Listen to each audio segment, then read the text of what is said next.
Good morning. We are live on Facebook, YouTube, and Twitch. This is the Falcons Podcast. It is 9 o'clock just after 9 o'clock on a Monday, not a victory Monday. In fact, this is a Monday that's a little different, Nick.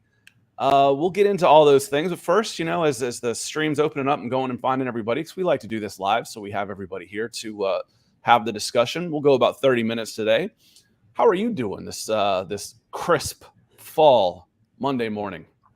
I'm doing pretty well. Enjoyed a weekend of a lot of football in general. The wife has been back in the hometown in Iowa, so I've been bachelor padding it up, which meant grilling out, watching a lot of football, and not doing too much else. So yeah, it's been good. Obviously house things here and there, but yeah, doing well. And crazy to see the Broncos get a victory and maybe a little bit of controversy in Atlanta going forward. Yeah, I think there's plenty. Even if we call it, I titled this quarterback controversy, and I put a question mark on it, and then I put definitely. I said even if Arthur Smith won't acknowledge it or admit it, it's there because everybody else is going to be talking about it, which is like it's a kind of Arthur Smith says that there's a starter, there's no controversy. Yeah, do you do that with politicians too? You believe what they say, and there's no controversy? Come on now. That's exactly what this is like. I mean, whether he wants to admit it or acknowledge it, and he was getting kind of pissy again at the podium yesterday. I don't know how else to say it. We didn't take him out for performance reasons. We got a lot of faith in Dez. We'll see. I'm not a doctor.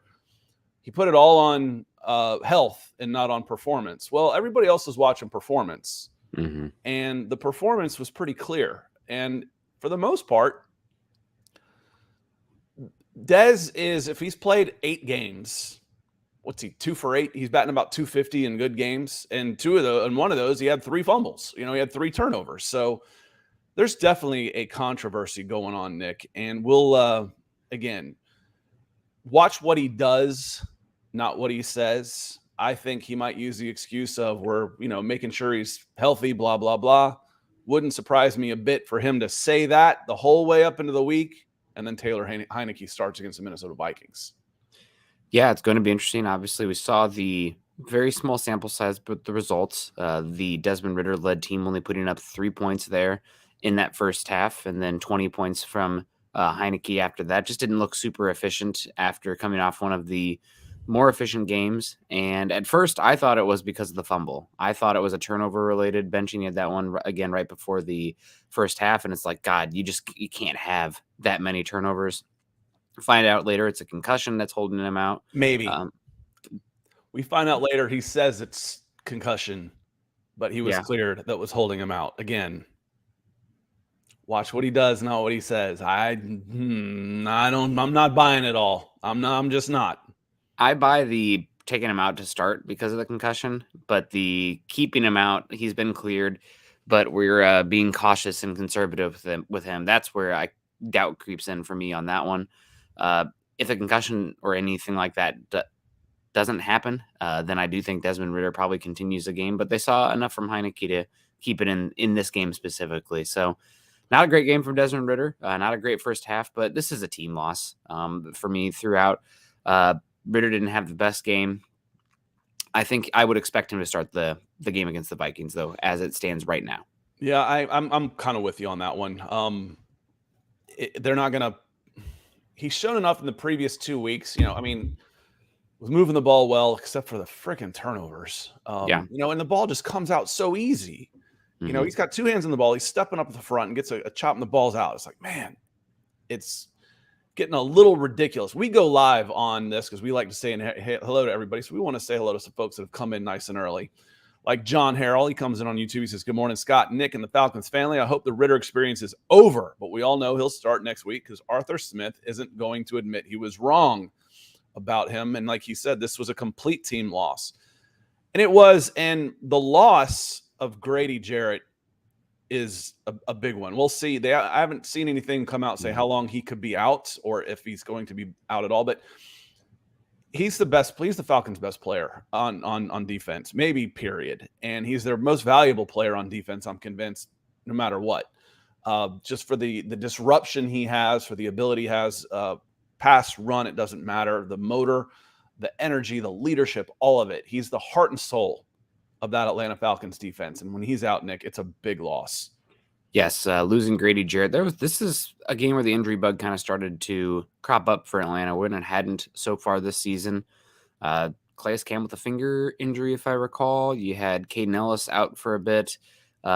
Drake London injures his groin. We'll be monitoring that one as well, just going forward. And Grady Jarrett with knee injury stands out to me. So that's one that is concerning. As we've talked about on here, this Falcons defense is as deep and talented as they've been in a bit. This game wasn't one that was lost. Derrick Henry rushing for 3,000 yards against him.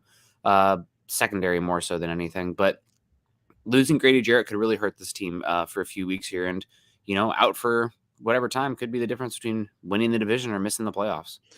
Yeah, I'm letting Will Levis look like, well, no rookie quarterback has ever looked before. I mean, he was the first quarterback, I don't think he threw an interception. So I think it was 4 touchdowns, no interceptions, and 65% completion rate. The first rookie ever in his debut, ever. They've been playing this game a long time. There's been a lot of first start quarterbacks. He was the first one ever. That's bad. And as we talked about, Nick, what's going to hold this team back, assuming the offense gets it going, because right now the biggest drawback on this team is the offense. Mm-hmm. But what will hold this defense, which has been a top 10, top 5 unit, depending on where you're looking, what's going to hold them back is their lack of pressure on the quarterback. You can't stay back in coverage forever. You just can't do it. So you got a guy making his first start. We talked about the good playoff quarterbacks. Well, shoot, this was a rookie. This was a 3rd round. I think he goes 2nd round. He went early 2nd round. He went 2nd round. Yep. Yeah, early 2nd round rookie that just, had a not even a career day, had a historic day against you. Part of that's losing Grady Jarrett, part of it. Mm-hmm. And some of it's the way the refs are going to let you play. You can't count on your coverage always taking care of the passing game, because every once in a while you're going to get a crew that lets the wide receivers mug the defensive backs without throwing a penalty, and then they'll throw it if the defensive back so much as breathes on the guy. The hypocrisy of the pass interference bugs me, Nick. It's like, if the defensive guy did that, you would have thrown a flag. So throw a flag on that guy. That's not fair. I don't like that. Edward Brown coming in, $2 super chat. Thank you, sir. Appreciate you coming in and supporting the show, breaking the ice for us. A cool blue. As a reminder, the most direct way you can support the show and the things that we do here are with super chats on YouTube and Facebook stars. So thank you, Edward, for getting us started on that. And going back to the complete team loss, let's throw the special teams in there. Mm-hmm. I think the punting game was okay. Opinion did a good job. Young Wei Koo is Young Wei Koo. But the return game, what are you guys doing back there? If you set your feet up on the 10 and you have to run backwards, don't catch the ball. They did it 3 times. Yeah. And the worst of them might have been Keith Smith. No. I think the punt return was probably the worst one on the 1. But then the next one would probably be Keith Smith running straight back to catch it over his shoulder, inside the 5 on a kickoff. Where are you going, man? Yeah. Let it go out of bounds. Get the ball in the 40. That's 30 yards of field position. Nothing drives me. 2 things. 2 things drive me absolutely insane watching football. Carelessness with the football, turnovers, boneheaded ones. That ball is life, right? You got to hold on to that sucker like crazy. And terrible special teams, just boneheaded stuff. Fielding the ball at the 1. Your heels should be. I've listened to special teams coaches talk about it. On the 8, anything over your head there, it's not going away. It used to be the 10. Kickers have gotten so good. 10, yep. Hell, it used to be the 20. now it's the 8 because kickers have gotten so good, and you can't do that. The kick return, like you mentioned there, Keith Smith, let that bounce out.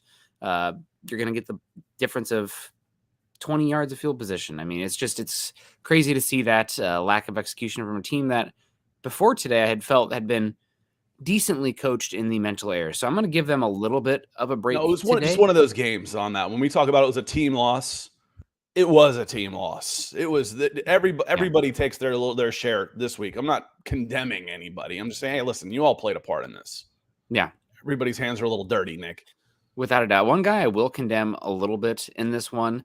I didn't think this was and we don't have the PFF grades out yet. Granted, those are subjective too, but I thought Richie Grant probably had the worst game of the year from him.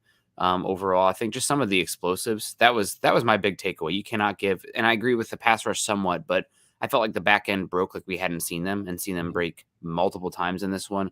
Richie Grant had a few bad plays. I think number one, It's Jeff Okudah. Jeff Okudah also had some games where it's like, oh, well, that's why those guys were questionable coming in, and seeing DeAndre Hopkins look like we haven't seen DeAndre Hopkins look for 2 or 3 years was a little concerning for just the coverage on the back end of the defense and their overall integrity. Yeah, and the first touchdown was against AJ Terrell when he like grabs onto his shoulder pad and whirly derbies him out of bounds. Like, what, guys? Come on, you gotta give the guys a chance out there on that. That's interference, please.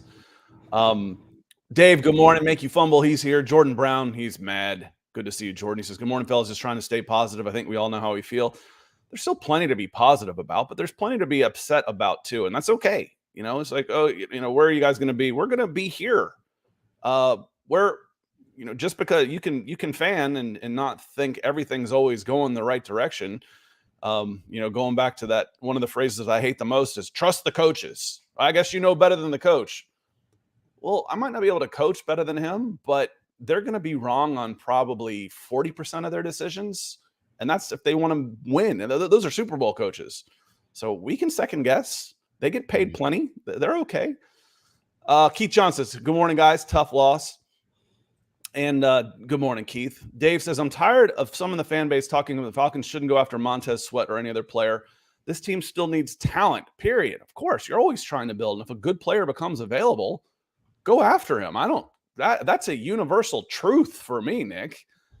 You never stop trying to get good players. Now, you don't want to overpay, you know, unless you think you're in that window where, okay, if I overpay this much to fix this gap, I'm good. I'm done. This is it. We're making our run now. This team's not there. The offense isn't there. But Montez Sweat would be another piece. I haven't paid as much attention to him. He's still pretty young, isn't he? He's not like 33 and a 1-year rental. That he's still on his rookie contract, I'm pretty sure. Then there you go. You know, there you go. Then he'd be a building block. Absolutely, Dave. I'm with you 100%.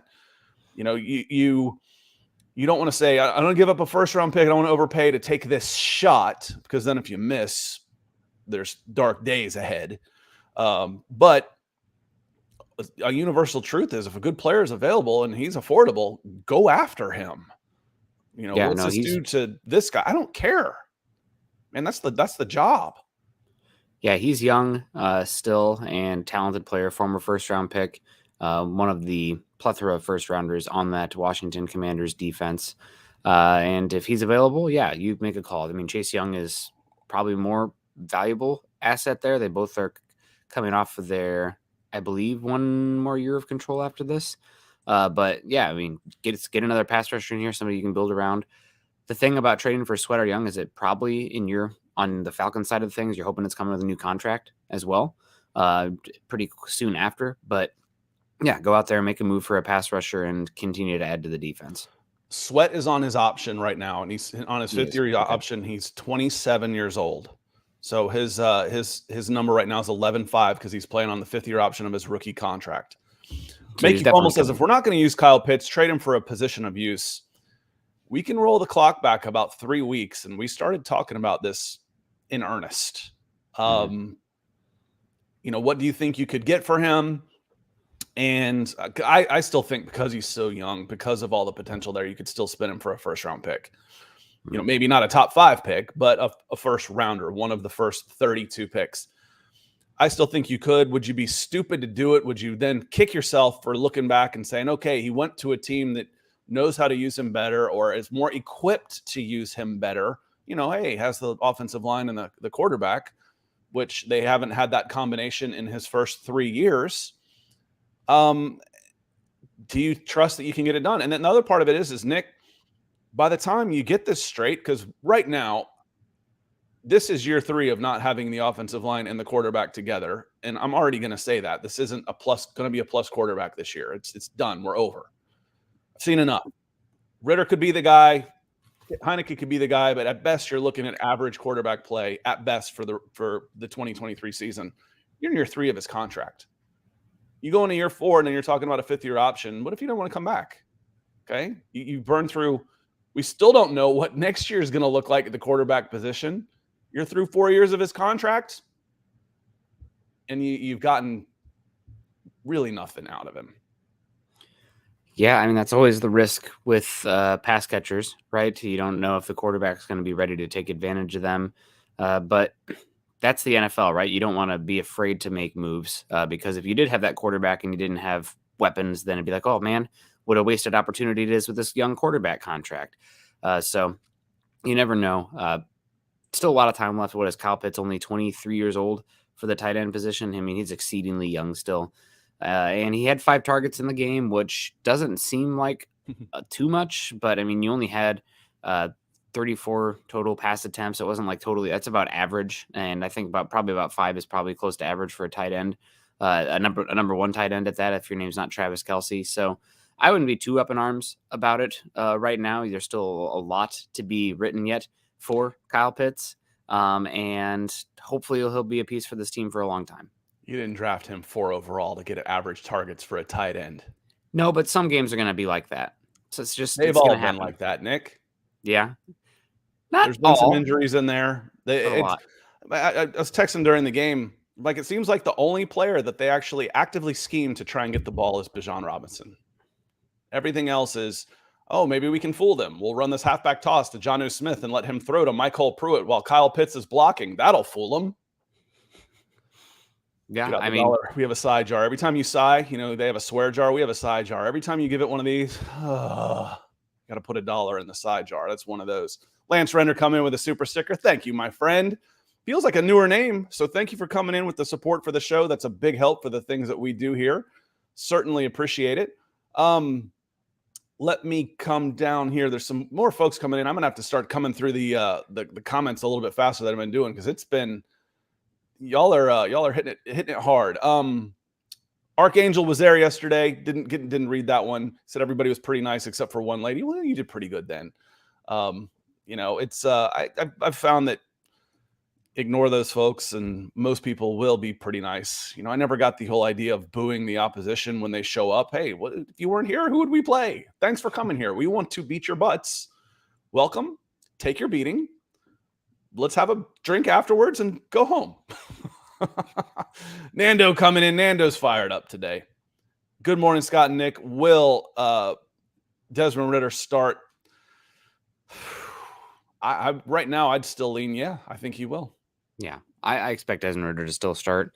One big final thing before we start to wrap it on up in here is something we kind of talk about in here and want to be very careful about crowning after a 1-game sample size. But I'm typically of the opinion that when you see it with a quarterback position, even if it's a small sample size, typically you know that they have it or not. Okay, this guy has the ability to have it. We are multiple games now through Desmond Ridder, who's been efficient and fine. But then you see Will Levis on the other end making big time throw after big time throw. Now, again, just 1 game, 1 sample size, but it's like, that has the potential to be something over there with the explosives and the creation. And you see him, the ball just popping out of his hand, big athlete too. I don't know. It's one where I'm not out on Desmond Ridder, but as far as being the actual answer, it's like, that is what it's supposed to look like when it's clicking and when a guy potentially has the ability to be the it guy at quarterback. And I have not seen that from Ridder so far. Yeah, the it factor, and he's won some games, he's moved it, but I don't feel, well, he looks so uncomfortable half the time in the pocket that it's hard to feel comfortable with him in the pocket. And then you go back and he hits back-to-back plays to Kyle Pitts. All right, now we're rolling. Fumble. Rips off a nice run, false start. And the sacks. You can look at those numbers and say, oh, the offensive line. No. I'm watching those and going 1, 2, 3, ball's got to be out. Yep. Not 1, 2, 3, 4 sack. It's the inverse of the Falcons defense that we've been talking about. They're finally starting to get some sack numbers more than they have the last couple of years, but they're still coverage sacks. Those are on the backside and those are on the quarterback. Mm-hmm. Not the offensive line. Now, end of the second quarter, I saw a delayed blitz come through from the middle linebacker straight up the gut. where Dahlman kind of olays the guy. He's like, he looks at him like, no, I think he's got enough time, makes a decision. He's got enough time. This guy can't get to the quarterback in time for that ball should be out of there. I'm going to stay here. I think it was probably the wrong decision, but it still turns into a sack. He's not getting rid of the ball. And then if he's moving out of it, he's fumbling. The Falcons are in the quarterback market for 2024. That's where I am on this one right now. Yeah, and we still have games left to figure it out. I mean, this is always the reality coming into the season when you have a Heinicke and a Ridder is one of the possible, probable-ish outcomes was reaching the end of the season and being like, you know what? Not it.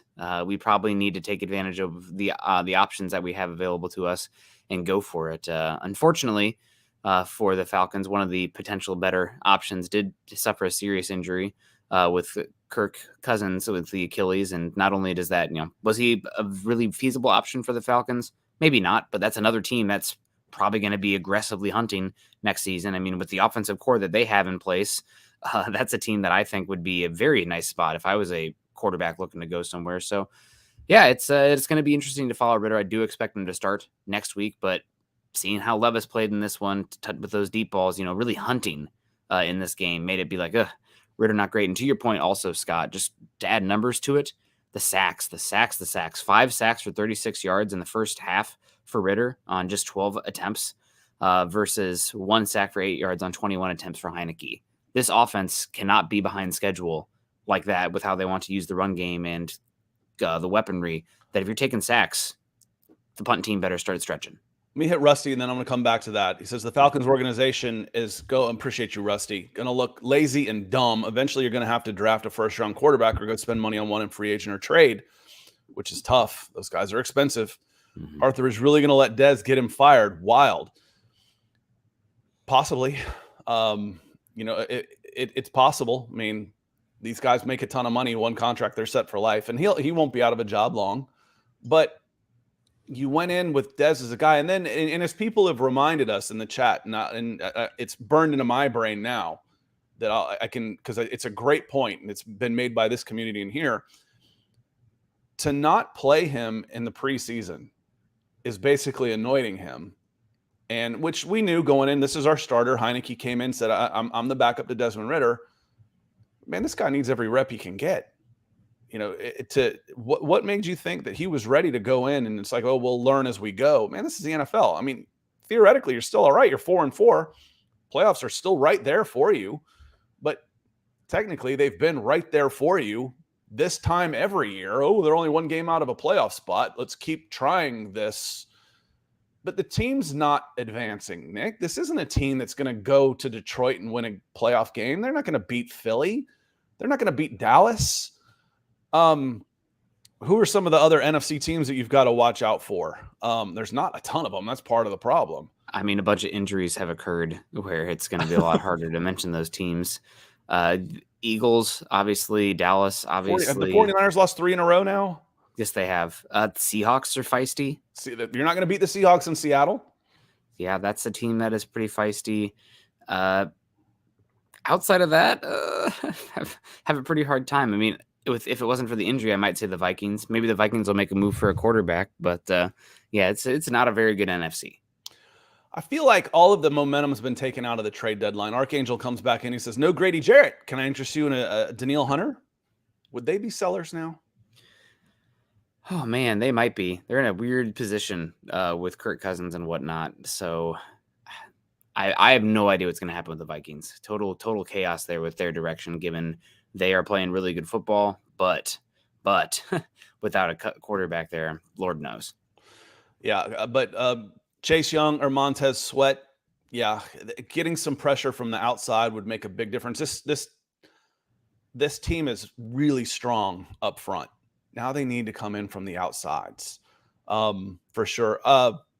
Michael Coretti has a very interesting point here. Do people finally see that A.J. Terrell isn't as good as advertised? But I know the first was a terrible no call. When people say, this guy's overrated, this guy's overhyped, to me, that's a relative term. So what do you say? Well, what do you rate him? So this guy's overrated compared to what? What do you rate him? As the number 1 or 2 cornerback like PFF had him 2 years ago, I agree. I don't think he's there yet. Is he a top 10 guy right now?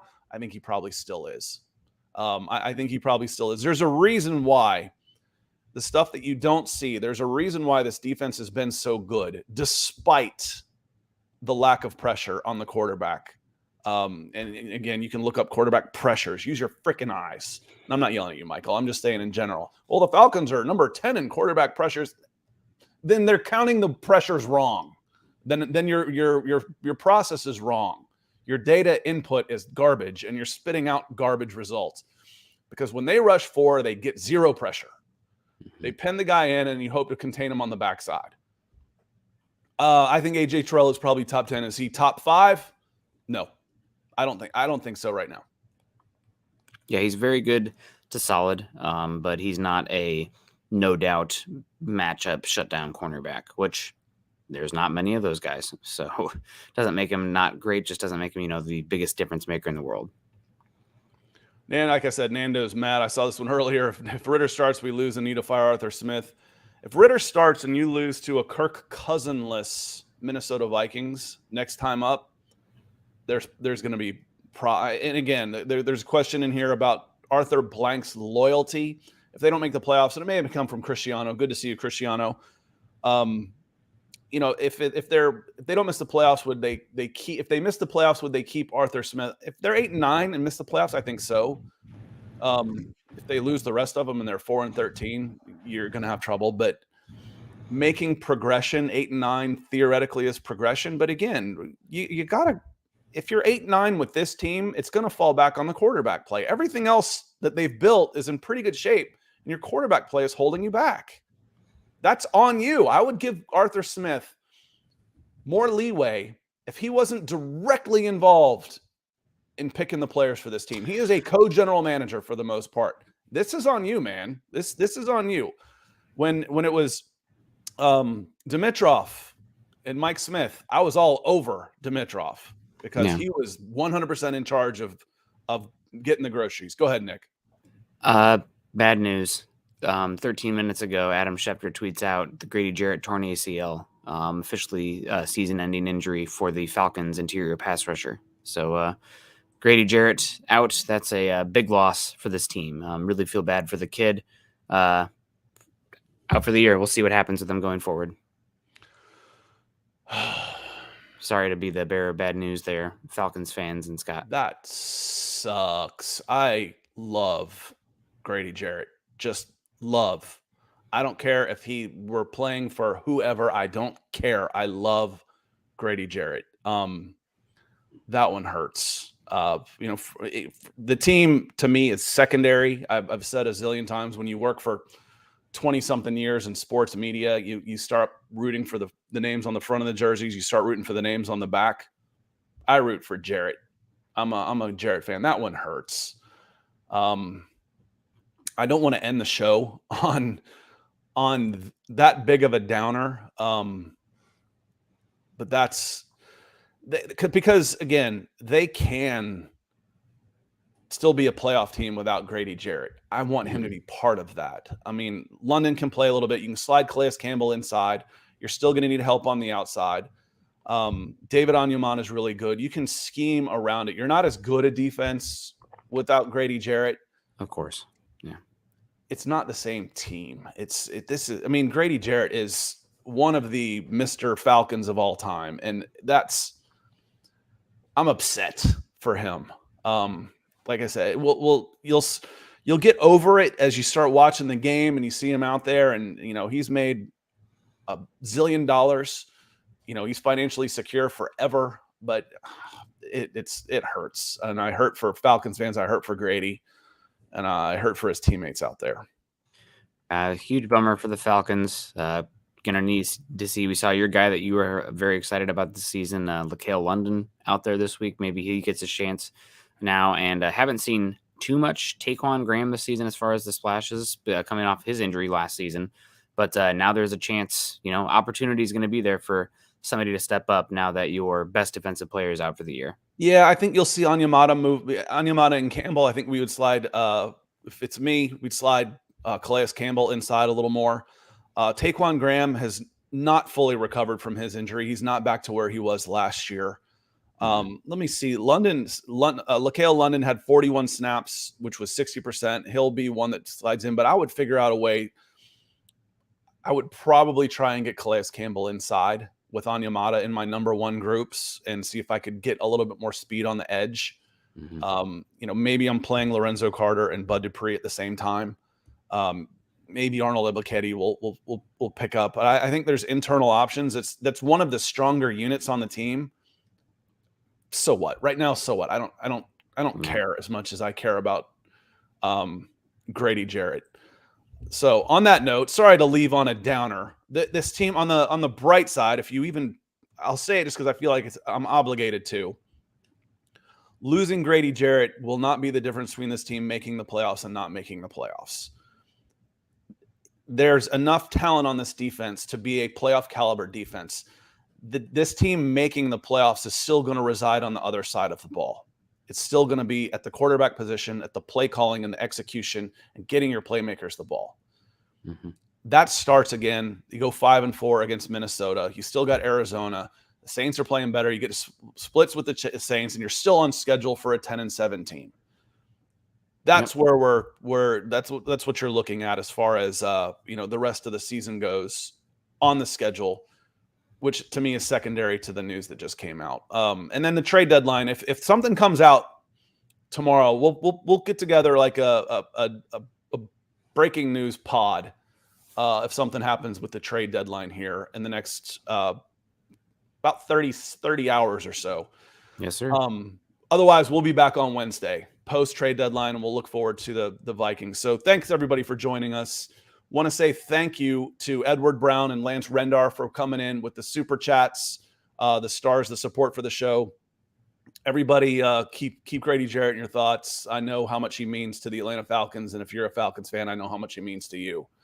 On that note, we're going to go talk some Broncos. If you want to lift your spirits a little bit, come join the party over at Broncos for breakfast because they're broke a 7-year streak to the Kansas City Chiefs, and they're in pretty good spirits right now. So on that note, we're going to get out of here. Thanks for joining us. We'll see y'all on Wednesday. Peace.